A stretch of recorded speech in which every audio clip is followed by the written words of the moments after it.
BJP ಪ್ರಮುಖರ ಸಭೆಯನ್ನ ಇವತ್ತು ನಮ್ಮ ಆಫೀಸಲ್ಲಿ ಇವತ್ತು ಮೀಟಿಂಗ್ ಅನ್ನ ಮಾಡಿದಿರಿ. ನಮ್ಮ ರಾಜ್ಯದ ಅಧ್ಯಕ್ಷರು ವಿಜಯೇಂದ್ರ ಅವರು, ನಮ್ಮ ಛಲವಾದಿ ನಾರಾಯಣ ಸ್ವಾಮಿ ಅವರು, ಸುರೇಶ್ ಕುಮಾರ್ ಅವರು, ಅಶ್ವಥ್ ನಾರಾಯಣ್ ಅವರು, ನಮ್ಮ ಉಪನಾಯಕರು ಬೆಲ್ಲದವರು, ನಮ್ಮ ತೆಂಗಿನಕಾಯಿ ಅವರು, ನಾವೆಲ್ಲರೂ ಕೂಡ ಸುಮಾರು ಎಷ್ಟು 2 ಗಂಟೆಗಳ ಕಾಲ ಚರ್ಚೆ ಮಾಡಿದಿರಿ. ಮುಂದಿನ ಅಧಿವೇಶನ ಏನಿದೆ, ಈ ಒಂದು ಗೂಂಡಾಗಿರಿ ಸರ್ಕಾರ, ಜನರ ಸುಲಿಗೆ ಮಾಡ್ತಾ ಇರುವಂಥ ಸರ್ಕಾರ, ಕಾನೂನನ್ನ ಗಾಳಿಗೆ ತೂರಿ ಸಂವಿಧಾನದ ಪುಸ್ತಕ ಇಟ್ಕೊಂಡಿದ್ದಾರೆ ಅಷ್ಟೇ ಹೆಸರಿಗೆ ಮಾತ್ರ, ಆದರೆ ಸಂವಿಧಾನ ವಿರೋಧಿ ಕೆಲಸಗಳನ್ನು ಮಾಡೋ ಮುಖಾಂತರ ಇವತ್ತು ರಾಜ್ಯದಲ್ಲಿ ತೀವ್ರ ಬರಗಾಲ ಇದ್ದರೂ ಕೂಡ ಇವರು ಯಾತ್ರೆ ಮಾತ್ರ ನಿಂತಿಲ್ಲ. ಡೆಲ್ಲಿ ಯಾತ್ರೆ ನಿರಂತರವಾಗಿ ಡೆಲ್ಲಿ ಯಾತ್ರೆ ಮಾಡ್ತಾ ಇದ್ದಾರೆ ಹೊರತು ಬರಗಾಲದ ಬಗ್ಗೆ ಎಲ್ಲೂ ಕೂಡ ಕ್ರಮ ತೆಗೆದುಕೊಂಡಿಲ್ಲ. ಇದುವರೆಗೂ ಒಂದೇ ಒಂದು ನಯಾ ಪೈಸೆ ಹಣನೂ ಕೂಡ ಬರಗಾಲದಲ್ಲಿ ಎಲ್ಲೂ ಬಿಡುಗಡೆ ಮಾಡದೇ ಇರೋದು.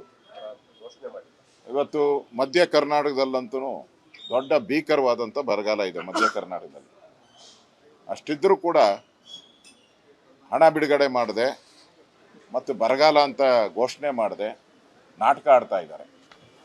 ಅದೇ ರೀತಿ ಈ ಬಿಡದಿ ಟೌನ್ಶಿಪ್ ರೈತರನ್ನು ಒಕ್ಕಲೆಬ್ಬಿಸಿ ಹಳ್ಳಿಗಳನ್ನು ಖಾಲಿ ಮಾಡಿಸಿ ಇವರ ರಿಯಲ್ ಎಸ್ಟೇಟ್ ದುಡ್ಡು ಮಾಡೋಕ್ಕೋಸ್ಕರ ಅದರಲ್ಲಿ 30,000 ರಿಂದ 40,000 ಕೋಟಿ ಹಣ ಬರ್ತೈತೆ. ಅದರಲ್ಲಿ ಯಾರ ಜೊಬ್ಗೆ ಹೋಗ್ತಾ ಇದೆ?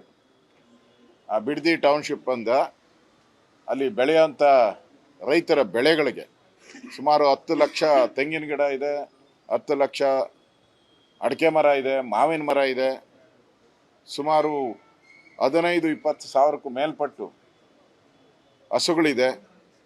ಇಷ್ಟಿದ್ರೂ ಕೂಡ ಆ ಬಿಡದಿ ಟೌನ್ಶಿಪ್ ಮಾಡೇ ಮಾಡ್ತೀನಿ, ಅದರಲ್ಲಿ ದುಡ್ಡು ಹೊಡಿತೀನಿ ಅನ್ನೋ ತೀರ್ಮಾನಕ್ಕೆ ರಾಜ್ಯ ಸರ್ಕಾರ ಬಂದಿದೆ. ಇದರ ವಿರುದ್ಧನೂ ಕೂಡ ನಾವು ಹೋರಾಟವನ್ನು ನಾವು ಮಾಡೋರಿದ್ದೀರಿ. ಅದೇ ರೀತಿ KPSCಯ ದೊಡ್ಡ ಹಗರಣ ಆಗೋಗಿದೆ.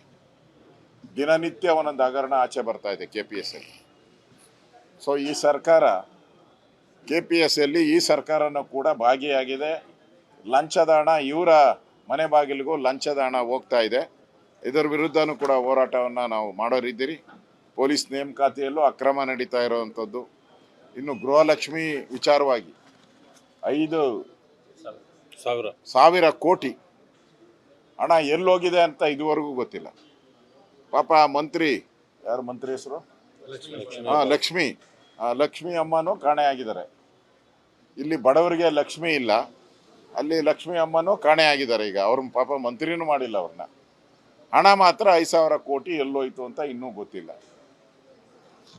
ಈ ವಿಚಾರವಾಗಿ ನಾವು ಚರ್ಚೆ ಮಾಡೋರಿದ್ದೀರಿ.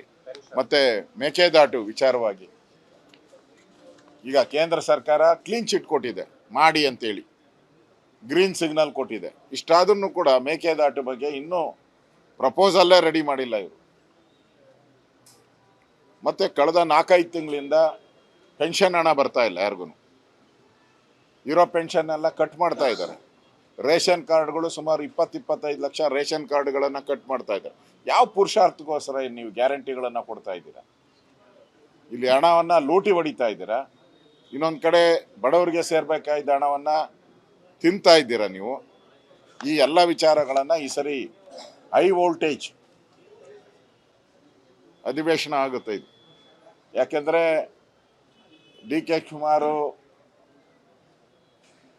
ಅವ್ರ ಬಗ್ಗೆ ನಿಮಗೆಲ್ಲ ಗೊತ್ತಿದೆ. ಯಾಕಂದರೆ ಅವರು ಹಿಂದೆ ಮಂತ್ರಿ ಸ್ಥಾನ ಕೊಡ್ದಿದ್ದಾಗ SM ಕೃಷ್ಣ ಅವರ ಬಾಗಿಲು ಒದ್ದು ತಗೊಂಡವರು. ಈಗ ಸಿದ್ದರಾಮಯ್ಯನವರು ಅದೇ ರೀತಿ ಮುಖ್ಯಮಂತ್ರಿ ಪದವಿನೂ ಕೂಡ ಸಿದ್ದರಾಮಯ್ಯನವ್ರ ಮನೆ ಬಾಗಿಲು ಒದ್ದು ಇವತ್ತು ಮುಖ್ಯಮಂತ್ರಿ ಸ್ಥಾನವನ್ನು ಪಡೆದಿದ್ದಾರೆ. ಸೊ ಎಲ್ಲ ದುಂಡಾವರ್ತಿ ಇವತ್ತು ಸಭಾಪತಿಗಳು ಅವರ ಬಲವಂತವಾಗಿ ಅವರ ರಾಜೀನಾಮೆ ಪತ್ರವನ್ನು ಎಲ್ಲ ಅವ್ರ ಚೇಂಬರ್ಗೆ ನುಗ್ಗಿ ಸುಮಾರು 20-25 ಜನ MLCಗಳು ಮುಖ್ಯಮಂತ್ರಿಗಳು ಚೇಂಬರ್ ನುಗ್ಗಿ ಬಲವಂತವಾಗಿ ಸಹಿ ಹಾಕಿ ತಗೊಂಡೋಗಿರೋದು ನೋಡ್ತಾ ಇದೆ. ಅಂದರೆ ಕರ್ನಾಟಕದಲ್ಲಿರುವಂಥದ್ದು ಗೂಂಡಾ ರಾಜ್ಯ ಅನ್ನೋದು ಪ್ರೂವ್ ಆಗೋಗ್ಬಿಟ್ಟಿದೆ. ಇವತ್ತು ಪಕ್ಕಾ ಪ್ರೂವ್ ಆಗ್ಬಿಟ್ಟಿದೆ. ಈ ಎಲ್ಲ ವಿಚಾರಗಳನ್ನು ವಿಧಾನಸಭೆಯಲ್ಲಿ ವಿಧಾನ ಪರಿಷತ್ತಲ್ಲಿ ನಮ್ಮ ನಾಯಕರಾದಂಥ ನಾರಾಯಣ ಸ್ವಾಮಿಯವರ ನೇತೃತ್ವದಲ್ಲಿ ವಿಧಾನ ಪರಿಷತ್ತಲ್ಲೂ ಕೂಡ ದೊಡ್ಡ ಹೋರಾಟವನ್ನು ನಾವು ಮಾಡೋರಿದ್ದೀರಿ. ಮತ್ತು ಅಕ್ರಮವಾಗಿ ಕಾಂಗ್ರೆಸ್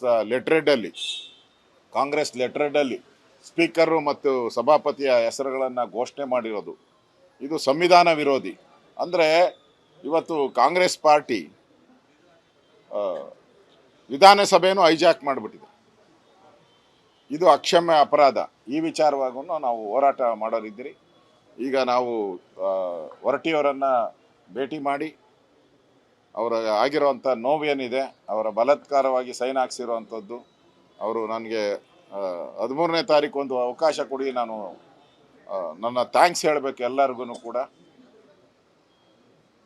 ಇಷ್ಟು ದಿನ ನನಗೆ ಸಹಕಾರ ನೀಡಿದ್ದಾರೆ ಅಂತ ಹೇಳಿದ್ರು, ಅವ್ರಿಗೆ ಅವಕಾಶ ಕೊಡದೆ ಬಲಾತ್ಕಾರವಾಗಿ ಸೈನ್ ಹಾಕ್ಸಿರೋದ್ರ ಬಗ್ಗೆ ಅವ್ರ ಜೊತೆ ಮಾತಾಡೋಕ್ಕೆ ನಾವೆಲ್ಲರೂ ಕೂಡ ಹೋಗ್ತಾ ಇದ್ದೀರಿ.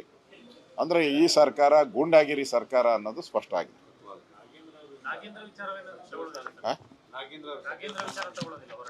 ಇನ್ನು ನಮ್ಮ ನಾಡದ್ರಲ್ಲಿ ನಮ್ಮ ರಾಜ್ಯ ಅಧ್ಯಕ್ಷರು ನಾವೆಲ್ಲ ಸೇರ್ತಾ ಇದ್ದೀರಿ, ನಮ್ಮ ನಾರಾಯಣ ಸ್ವಾಮಿ ಅವರೆಲ್ಲ. ಅದ್ರ ಬಗ್ಗೆ ಅನೇಕ ವಿಚಾರಗಳು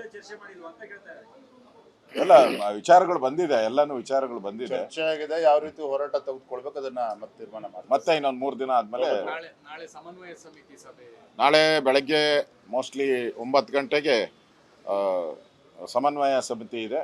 ಕುಮಾರಸ್ವಾಮಿ ಅವರು ನಾವು ಎಲ್ಲ ಕೂಡ ನಾಳೆ ಸೇರ್ತೀರಿ.